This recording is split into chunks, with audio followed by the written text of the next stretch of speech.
Tu ne sais pas comment sortir de la tristesse? Ces versets bibliques t'apporteront la réponse.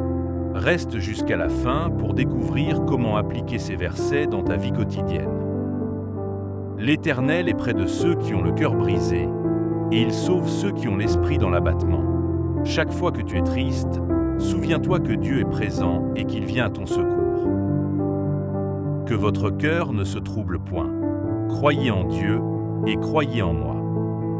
Les problèmes de la vie affectent notre foi, mais Jésus nous recommande de ne pas être inquiet, de croire en lui et en Dieu. Remets ton sort à l'Éternel, et il te soutiendra, il ne laissera jamais chanceler le juste. Dans ce moment de tristesse, parle à Dieu de ce problème dans la prière et il t'exaucera. L'Éternel est un refuge pour l'opprimé, un refuge au temps de la détresse. Ceux qui connaissent ton nom se confient en toi, car tu n'abandonnes pas ceux qui te cherchent, ô Éternel. Face aux situations de la vie, le monde et les hommes peuvent nous abandonner, mais Dieu sera toujours présent. C'est pourquoi tu dois passer du temps dans sa présence.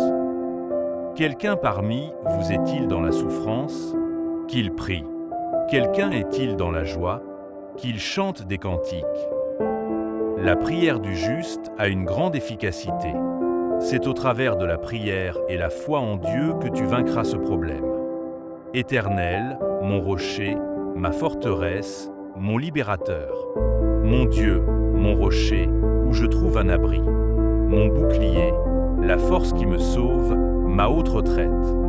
Quand tu te sens faible, c'est à ce moment que tu es fort, car la Bible dit dans Joël 3, verset 10 que le faible dise « Je suis fort ». Cette déclaration est un acte de foi, car cette force t'est donnée par Dieu.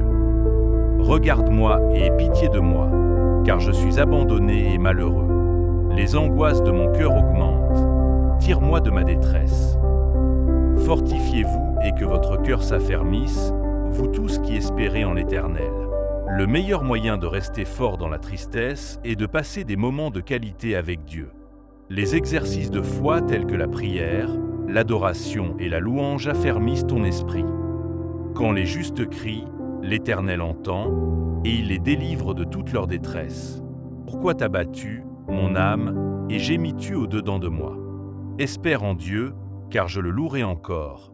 Il est mon salut et mon Dieu. Continue d'espérer et te dire que les jours à venir seront meilleurs, car l'espérance atteste que nous avons la foi. La foi est une ferme assurance des choses qu'on espère, une démonstration de celles qu'on ne voit pas d'après Hébreux 11, verset 1. Tu nous as fait éprouver bien des détresses et des malheurs. Mais tu nous redonneras la vie, tu nous feras remonter des abîmes de la terre. Relève ma grandeur, console-moi de nouveau. Ce verset est très optimiste, déclare-le et crois de tout ton cœur. Dites à ceux qui ont le cœur troublé, prenez courage, ne craignez point. Voici votre Dieu, la vengeance viendra, la rétribution de Dieu.